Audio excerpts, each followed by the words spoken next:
during this coronavirus crisis with some thought leaders around the country. Today we have Carissa Kranz, who is a super lawyer. She is also the founder of BeVeg, a vegan certification company. So as an attorney, Carissa, why do you feel we need to look at meat markets, which is where it started, at a meat market in China, a live slaughterhouse, a wet market, for the solution to these pandemics? Well, the mainstream media is not talking about it. They're talking more about the vaccines. And once we have a vaccine, that's going to be a Band-Aid, but history seems to be repeating itself. If we look at all the largest global pandemics, the majority of them were caused and traced back to the exploitation of animals. You can look at mad cow's disease, which is traced back to cows. The swine flu goes back to pigs. Avian flu goes back to birds. Right now, we just had a live outbreak of the avian flu in Turkey this past week. The Spanish flu, which killed 50 to 100 million people think came out of Spain, but actually it's linked to a turkey farm in Kansas. SARS is from a wet market in China, which is code for live meat market, a local slaughterhouse. They call it a wet market because animals are being slaughtered alive and there's blood everywhere and it's wet, in addition to the seafood that's also there and wet. And then you have MRSA, you have Ebola, you have E. coli, you have Salmonella, and now you have the coronavirus, which is another virus that is linked to the Chinese meat markets, the live markets. And while people are trying to argue that this is not the case because they want to protect the meat industry and it's an inconvenient truth for them, apparently there was a CNN special last night. I just received a text from a friend of mine that I need to watch it because they had a whole other theory. But I want to point out that China would not be shutting down its live wet markets permanently and having a legal ban on it, with Vietnam to now follow, if they didn't truly have solid evidence that this originated from the unsanitary, diseased conditions in these wet markets, which is a hotbed for viruses to be born and transferred and mutated to humans, which then become highly contagious and deadly. So in effect, while we're killing them, we're killing ourselves as well. So I think we really need to discuss the truth here, because yes, we can all go into panic mode around the world, which is what we're doing. We're all in quarantine, but what's the real reason, and how can we stop this from happening again? Because this has happened many times over the last few centuries, and we're not listening. We are abusing Mother Nature, and this is about humanity and our relationship to Mother Nature, to the environment, to animals, and to ourselves, and the way that we are growing animal agriculture and multiplying our meat production in China and in the United States especially. Our world and planet has no choice but to shut us down and make us pause and think about what we're doing, because if we continue down this road, we're not going to have a planet. This is like so profound on so many levels, what's happening here. Obviously, this coronavirus is horrible. The deaths are multiplying. The death toll is multiplying. But, you know, along with that, I think we need to consider our civil liberties that are also compromised by the fact that these meat and slaughterhouse markets are existing and basically polluting our airways and our environment by continuing their unsanitary practices.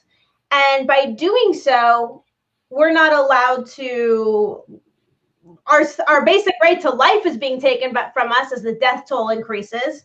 Our basic fundamental human right to liberty is being taken from us as we're told we can't go to restaurants, we can't go to bars, we can't go to the malls, we can't go to the beaches, we can't go anywhere. We all have curfews, we need to stay home, we can't even go to work. And the fundamental right of life, liberty, and property. We're now going to have an economic crisis, and have every single one of our fundamental rights violated as a society, as a planet, as a world. Because why? The one reason that nobody's talking about, the one common denominator. So I don't know, Jane. Now, you and I have both been in mainstream media. I was in mainstream media for 38 years. You often comment on high-profile criminal cases on those same networks on which I appeared. We could go on and comment, but we couldn't talk about this. This subject that we're discussing right here, thank God for Facebook. You know, people love to say, oh, Facebook, this, that, and the other. At least we're having a conversation. We're not totally shut down from having this conversation. Because to me, and I covered criminal trials for a long time, having a lot of talk about, well, we do have to talk about protecting ourselves and ventilators and masks and all the horror, but to talk about a crisis 24/7 and never talk about the cause is like holding a murder trial and never discussing the defendant, never mentioning the defendant, never mentioning the suspect. So why is it that you, who also do mainstream media, you voted as a super lawyer, you have your own law firm, you're not a fringe person, you're in the mainstream, you're a respected attorney. Why do you think that we cannot discuss this subject on mainstream television? That nobody can. You know, Voltaire said, if you want to know who rules you, ask yourself, who am I afraid to criticize? Yeah, that's a really good point. Yeah, mainstream media is not talking about this. I'm curious to see what they are talking about in that CNN special last night. I think I'm going to watch it tonight. Unfortunately, big business is what's running the decisions, and you have to look at who's behind the media and who's running our country. And the meat industry is big industry. You know, I'm a vegan from birth. I would love the planet to go vegan, but I'm also realistic that that's not happening right now. But I think we really need to realize and take pause as a planet that we need to stop and shift, because what we're doing is catastrophic. We're in complete crisis. And if we would just become more plant-based, you know, and stop factory farming and factory slaughterhouses and these local live unsanitary meat markets, we wouldn't be giving birth to these diseases. But unfortunately, the meat industry is so powerful and so big because that's why it's an industry, right? We've made an industry out of the systematic murder of animals, but it's normalized for us because we grow up with food on our plate and we don't really connect on how it got there. So in the past, you know, people ate meat, and I'm not sure if people are going to, I think people aren't going to just all stop eating meat, but I think all people need to stop and think about what we're doing to our planet and ourselves by the increased gluttony that we have of meat. Like right now, the fact that the meat industry, which starts in slaughterhouses and raising them, is traced to the origins of these deadly pandemics. The fact that all of us around the world are running to grocery stores to clear the shelves of meat because we're afraid of a food shortage, without really realizing that we're feeding the industry that caused this. It's like a complete cognitive dissonance, and we really do need to have the conversation, and the media is not having it because the meat industry is so powerful and the dairy industry is so powerful and they have so much money behind them, and there's just too many special interest groups at stake right now. But that's what's so great about, you know, Jane Unchained and this network. It really allows for a conversation to be had that's that's real, that's live, that's covered, that's covering things that other people aren't covering. And then it's allowing for an honest conversation because nobody's funding this. It's a nonprofit, right? So I think, I don't know. So I think you're making incredible points. I would like to be a little bit more hopeful because Dr. Silas Rau, who is a Stanford-educated PhD, who was instrumental in the acceleration of internet speeds, who worked with Al Gore and split from Al Gore because Al Gore would not talk about animal agriculture's impact on climate change. A man who has since written up a white paper that shows that the impact of animal agriculture on climate change is being wildly underestimated because industry has its thumb on the scale of organizations like the UN's FAO, which is what produces the statistics. And that is a white paper that is currently being vetted and will be published soon. He is the subject of the documentary that we did here at Jane Unchained, Countdown to Year Zero, which is streaming on Amazon Prime. You can watch it for free if you're an Amazon Prime member, 99 cents for everyone else. Watch it before it's too late. And it's won awards. It profiles his vision. He has declared that we're going to create a vegan world by 2026. And he says, we know why we need to do it. You've outlined some of the reasons. Climate change, habitat destruction, wildlife extinction, human world hunger because animals eat so much more than they produce as meat or dairy, and human disease. 12 out of the 14 leading diseases are preventable or reversible with dietary changes, those dietary changes being a shift to a plant-based diet. Heart disease kills 1 out of every 4 people. That's caused by plaque blocking blood flow in the arteries, and the plaque comes from cholesterol. There's no cholesterol in vegan food. Zero. Don't go to a supermarket now, but you can research it online. Doesn't matter what vegan food you pick, it's zero cholesterol because animals produce cholesterol, plants do not.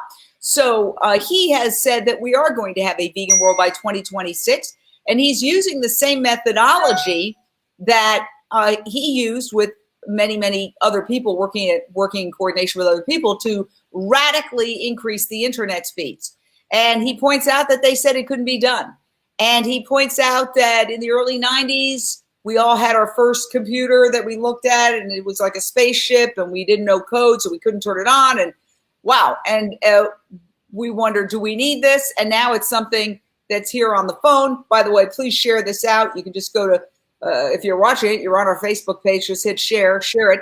And he says we are going to have a vegan world by 2026, that we're transitioning to a plant-based society, and that this is part of the process, that Mother Nature is saying enough with your industrialized agriculture where you kill 70 to 90 or even more billion cows, pigs, chickens, turkeys, goats, and lambs who are just like the dogs and cats we love and who eat so much more than they produce as food. I mean, it takes 8 to 25 pounds of grain to make 1 pound of steak. If we fed the grain directly to starving children, then we could end world hunger.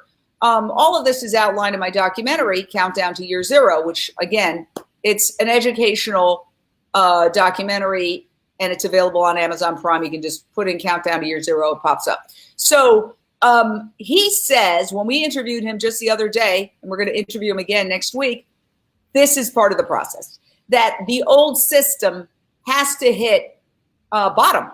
And this is what's happening. And, I never approach it. Well, I try never to approach it. I have failed many times, but I try not to approach it from I'm up here and anybody who's eating animals is down here. I use the metaphor of alcoholism. I'm a recovering alcoholic, and knock on wood, I'll be 25 years sober April 1st. April Fool's Day is my sobriety date, and very appropriate because I made a fool of myself over and over again. But until I was ready to hear the message, you could talk to me till you were blue in the face. It was like I was deaf, dumb, and blind. I could not get it. I had to hit bottom. I had to experience incomprehensible demoralization. I had to surrender to the fact that this was not working in my life. It started as fun. It became fun with problems. And then it was just problems. And that's why often there are interventions. When people don't get it, their whole family gets together and they confront the person. This is an intervention from Mother Nature. This started in a live meat market in Wuhan, China. And so did SARS in a different meat market in another province in China in 2003. This is history repeating itself because we didn't learn the lesson of history. And National Review, which is a respected, yes, a conservative, but a very respected publication, just issued an article calling for the shutdown of all live markets and saying that China didn't learn its lesson. After SARS was contained, they reopened the live markets. So we've seen this movie. We know how it ends, but it could end much worse than SARS. Okay. So what we're urging people to do is use this opportunity to ask yourself a very simple question. Is eating animals in my self-interest? If it is a leading cause of disease, okay? If it is a leading cause, arguably now we have evidence that it could indeed be the leading cause of climate change. If it is a leading cause of things that you purport to care about, world hunger, habitat destruction, wildlife extinction, and if it is complicit, indeed the prime suspect in this virus that is crippling the economy, I mean, people are saying that this could be the Great Depression. You know, oh, well, that can't happen. My dad and my mother were born in 1916, and they both lived through the Great Depression, and it fundamentally altered their lives. My father was tight with money, extremely tight. When we grew up, and I was in a pescatarian household, so I thought we were vegetarian, but we weren't. We ate cheese. If the cheese got moldy, he would just slice it off and say, eat it. If the bread got moldy, because he went through the Depression. He had a different attitude toward money, toward food, toward everything, because they were literally facing starvation at times. There were food lines.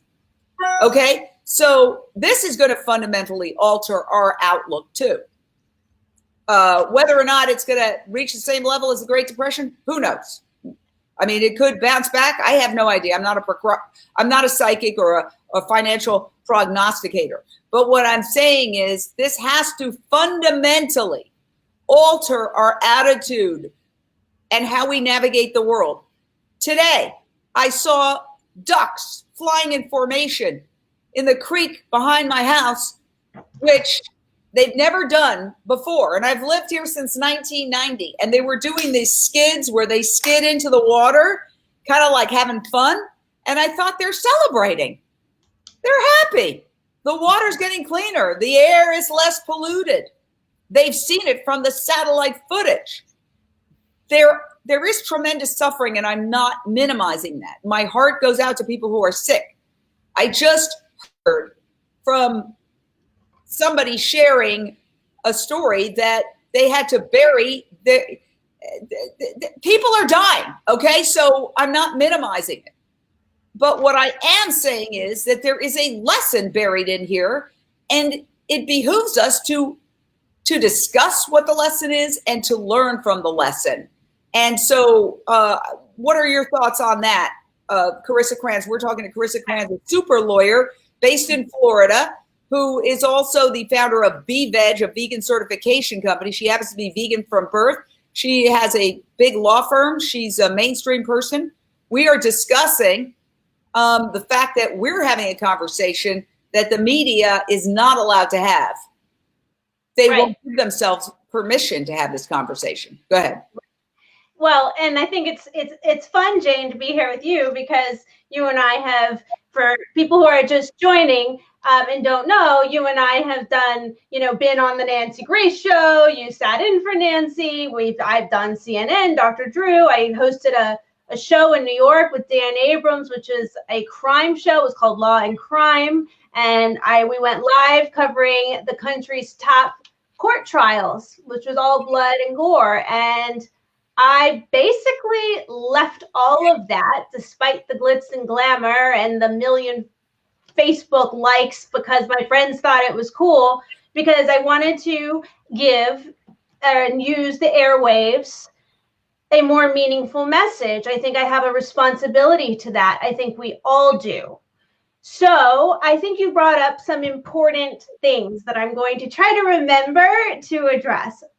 First, you said you were talking about how the world will go vegan by 2026, and there's the white paper. And I really, really, really hope that that's true. I do not think that will be the world's decision, but it might be a decision that's made for the world, not by the world, because there's no other choice. So I think that it is possible. Anything's possible, because look what's going on right now. It's like the Twilight Zone apocalypse. And I know, for example, this last week, I was, I'm thinking, oh my God, I have a law firm. I have to make payroll. I have to pay all these people. I have to have an operating account that's healthy. I need to be able to have cash flow. What if we're going into a Great Depression? I went to the bank about a week ago, and I was like, I want to pull out all my money. I don't want it here. Like I want it all out. And they were like, Carissa, you're overreacting. The bank's not going anywhere. We're staying open. I was like, well, whatever. I still want my money. So I, in the last week, systematically thought about where it should go so it's safe. And while I went to the bank to get the money out to protect it on Friday, the banks were closing down while I was there, and everyone was asked to leave the lobby except me because I was finishing my business. But that's it. It's drive-through only. You have no right to come inside to visit your safe deposit box unless you have an appointment. Nobody a week ago would have predicted where we are right now. Nobody. So nobody would have predicted that the National Guard would have been deployed yesterday in 28 states. I think we're all feeling like we're in a movie here. But I think it's very possible that the world might be forced to go vegan in 2026. But it's not going to be a decision of the world. It might be a decision made for the world, because too many people are against the vegan movement, thinking that we're radical. And, vegan from birth here, I don't think it's radical, but I grew up in a time where, you couldn't talk about veganism at all. Secondly, the addiction, Jane, that you brought up. Meat and dairy have addictive qualities. And if you do the research, experts will say that it will create a chemical imbalance within you that actually makes you crave it. So there's so many legal questions to be posed, which, by the way, as a lawyer, I'm writing a book called Vegan Law, Know Your Rights, and it's going to be published by Vegan Publishers. We're posing some questions that have never been posed about what are the rights of vegans. We've tried the animal rights route, and that's an upward battle, but we're making progress. But I don't think we realize that we have our own rights, that we should be a constitutionally protected class, that we have a non-religious moral right to say, I don't want to eat meat. And if you serve me meat at Burger King, I have the same legal damages as someone who's Hindu and Indian, where it's against their religion and their race. Right now, we don't. We have no legal rights, no damages. One day we'll have damages, because one day we're going to get to have a lawsuit, and then that person will have standing to bring the suit, and then that state will rule on it, and then whatever happens in that state will become controlling law, or it'll be a recommendation for other states, like gay marriage was in California before marriage equality became a federal law of the land. So, meat and dairy, there's these addictive qualities, and it's going to be very hard for people to give up who are used to eating it. And I think that the addiction needs to be acknowledged, as well as the conversation that people need to not feel like they're bad because they're craving it. They need to understand that they've been fed these hormones and these addictive components their whole life and thought it was good for them, because the advertisements was, you need your meat, you need your protein, you need your dairy, you need your calcium.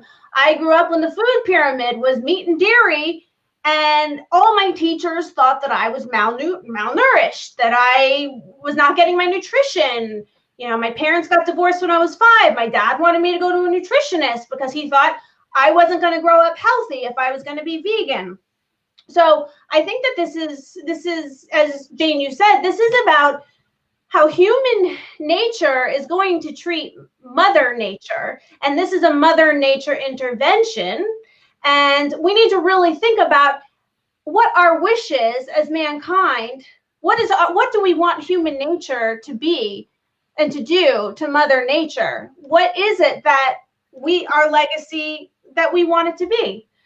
Right now, we're destroying Mother Nature for all of its inhabitants, not just ourselves, but for all the animals. With 3 billion animals killed a day, that's over 1 trillion animals a year. So that's mind-boggling statistics. It goes back to, we have to stop the live meat markets.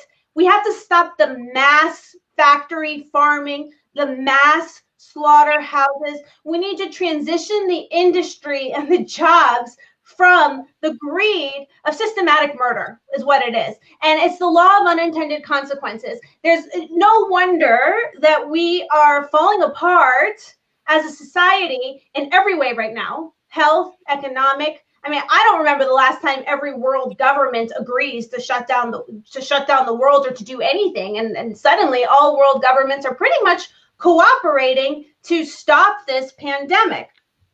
I'd like to jump on some of the things that you've said. Here's a news release that I just published from Jane Unchained News Network. I use a news service. To find solution to pandemic, look to meat market origins of coronavirus. Let's ponder nature's lesson. This is a sequel to the 2003 SARS outbreak. That was also traced to a wet market in China. Wet market is a local slaughterhouse. You can see right there that there are a group of people protesting. All right. That protest happened a couple of days ago outside New York City Hall. And the media was informed that this protest against live markets was going to occur. Now, how many news stations and news outlets do you think showed up for New Yorkers coming out and saying that they wanted New York City's 85 meat markets, live meat markets that are very similar to the ones where this started in China, to close? Not one news outlet showed up to cover that story. That is censorship by omission. They did not report on a protest outside City Hall where people risked their lives essentially to go out in this crisis and have a protest and say, we've got similar meat markets in New York City. Let's close them down. We've got 85 of them. And of course, the initial reaction is, well, they don't have wild animals. I don't think that's the point. There's still, anytime you have slaughter, you're going to have blood. You're going to have guts. You're going to have feces. You're going to have urine. You're going to have eyeballs. You're going to have bones. And it's all mixed together. Okay? They look at the ground beef and they find feces in it. That's not disputed. Okay? So that's not the point, A. But B, how do we know there are no wild animals? I have attended protests where people have gone into these markets and have seen frogs, turtles, hares. How do we know those aren't wild animals that were found somewhere? Okay?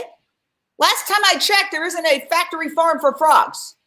Okay, so it's possible they were picked up in the wild somewhere. So the idea that nobody from City Hall stepped out to look and see what was happening, and there was a news release issued for that protest, and not one media outlet covered it.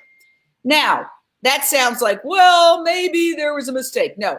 When Hurricane Florence hit North Carolina and all the concentrated animal feeding operations there were flooded and millions of animals died, and CAFOs, as they're known, as these concentrated animal feeding operations are known, are darkened warehouses where these animals are kept.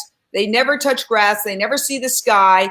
They're warehouses for living animals, and the animals are called live inventory. And because in previous floods, the animals, they opened the gates and there were shots of dead animals, carcasses, they decided that's a PR nightmare. They kept them locked up. So these poor animals, some of them in crates the size of their bodies, drowned to death inside these warehouses, and they could be replaced by taxpayer-funded insurance because they're considered live inventory. Just ponder the moral bankruptcy of that for a second. What would Jesus say? And we held a news conference, six animal welfare and environmental groups held a news conference in North Carolina right in front of some major steps, and I helped organize it remotely. The news media came, they videotaped it, none of them put it on. Everybody was looking, where's that story? Oh my gosh, none of them put it on. What they did show was a meat barbecue for the victims of Hurricane Florence. That is the backward, indeed barbaric, twisted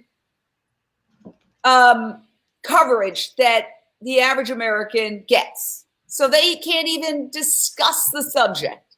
Why? Look at the advertisers. Meat, dairy, pharmaceuticals. Your thoughts on that? We're talking to Carissa Kranz, a super lawyer who has a major law firm in Florida, but is also the head of a vegan certification company. I'll show your logo. You can certify your products vegan, and she has a global vegan certification company as well as a mainstream law firm. So what are your thoughts on that, Carissa? I've got many, but I'm going to piggyback the last thing you just said. So at BeVeg, we are starting a campaign about making veganism go viral, which means we want companies to understand the necessity of sanitary conditions, truth in labeling laws, food safety concerns. I don't know if you all know, but I was pretty surprised to learn that 100% of meat has fecal matter or poop. And I think with all the viral conditions that are in uproar right now with the coronavirus, with people walking around in gloves and masks and hand sanitizer and, 6 feet apart, social distancing, you would think that would carry over to wanting to have sanitary conditions in your food and in your beverages and to keep the supply chain accountable. So we're starting a campaign because of this virus where we want companies who are proud to be vegan, who are proud of their conscious business practices, to certify vegan, to be honest, to show their supply chain and be transparent, because it is a domino effect. So even if a product thinks they're vegan, if they have one ingredient that's not, you might think no big deal, but it is a big deal and it affects big change, because if that company gets rid of that ingredient, that, let's say, sugar, which is made of bone char or can be made with bone char, and puts in another sugar that's vegan, then the sugar made with natural charcoal, often disguised as bone char, has now lost potentially a very large account, and that comes down to dollars. So certifying vegan is important for the consumer, because whether you're vegan or not, you want to know and have truth in labeling laws and food safety. It's important for vegans because it's putting the demand out there and holding suppliers and companies accountable to vegan claims when there is no legal definition for veganism around the world, which we're trying to fix, and we're in the process of drafting globally. Okay, a couple other things, Jane, that you brought up. You brought up a lot, but first, I want to say that this is not a Chinese issue. So yes, this disease was traced back to a live meat market slaughterhouse in Wuhan, China. But the pandemics of these deadly viruses that transfer from animals to humans when we exploit them for meat is not a Chinese problem. The Spanish flu was traced back to a turkey farm in Kansas. The avian flu right now that just broke out and hit the news last week is in Turkey. So while China is closing down and making a legal ban on their wildlife live markets, and Vietnam seems to be following right now, this is a global problem. And all global live meat markets should close, because this is going to happen again. If it doesn't happen in China, it's going to happen somewhere else. And another thing to point out is the world is shutting down, right? Everyone's out of jobs. A lot of people I run my own business, so I'm on the other side of it. I had to think about, who do I keep? How long can I keep them? Other people are contacting me because they've been laid off in anticipation of a Great Depression. But ironically, we're so focused on what's sanitary and what's not, but yet we're not shutting down the one culprit of where this came from, which is the most unsanitary place of all. So not only are we putting ourselves in danger by continuing these practices, we're putting the workers in danger by continuing these practices, and we're not learning our lesson. We're not learning our lesson.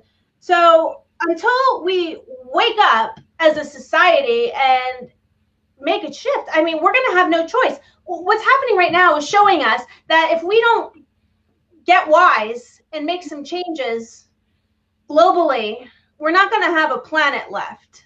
And that's not a stretch, with 5 million acres of the Amazon being burned down every year in South America alone to create land for cattle to graze, for the 17 or 1,800 gallons of water that's required to produce 1 pound of meat, for all the thousands of pounds of grain that's required to feed the animal to make the 1 pound of meat. We're giving these animals in these factory farm conditions, we're treating them like inventory and property, even though they're sentient beings. But I get it. Most people don't really care about the sentient being part unless, you're already a vegan activist and an ethical vegan. So I understand, but it's not just an ethical vegan issue. And that's the point.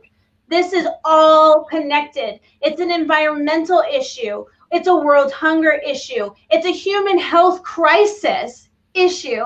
It's a cruelty issue. And one thing that you'll learn is, if you become vegan for one reason, once you really become vegan, you realize you're vegan for all those reasons. So and I want to say, it's so easy to go vegan. It is so easy. We have a show, Jane Unchained News Network has a show on Amazon Prime right now called New Day, New Chef. It was done to spread the word, okay? We're not trying to make money here. It cost us money. It's a great vegan cooking show. It is free for Amazon Prime members. It's only 99 cents for everybody else, which is the least we can charge.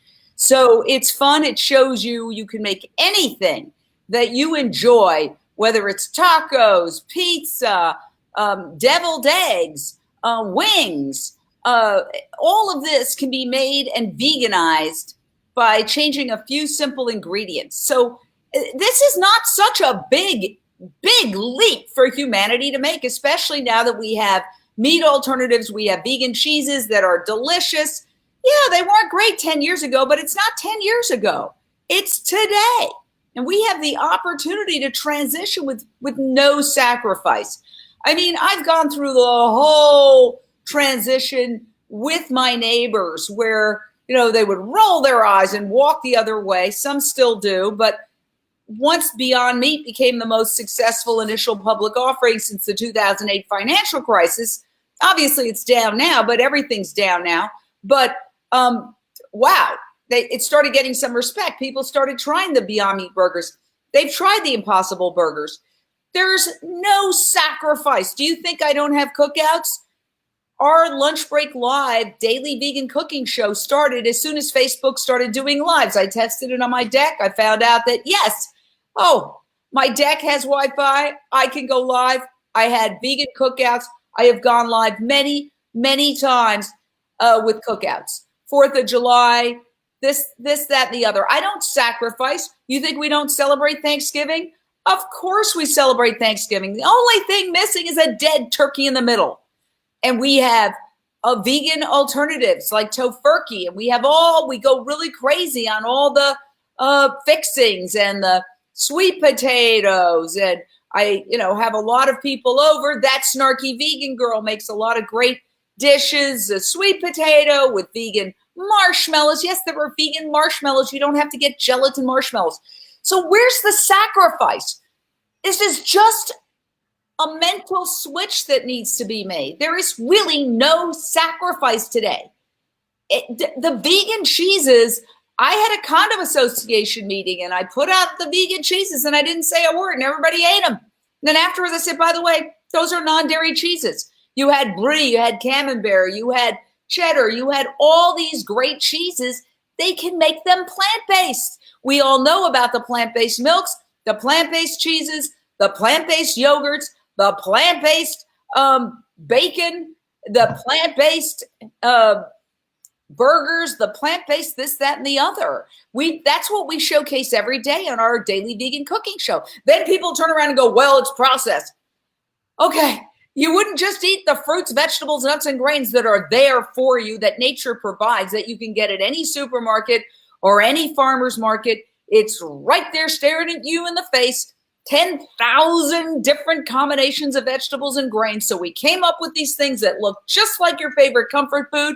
And now you're telling us, oh, it's processed.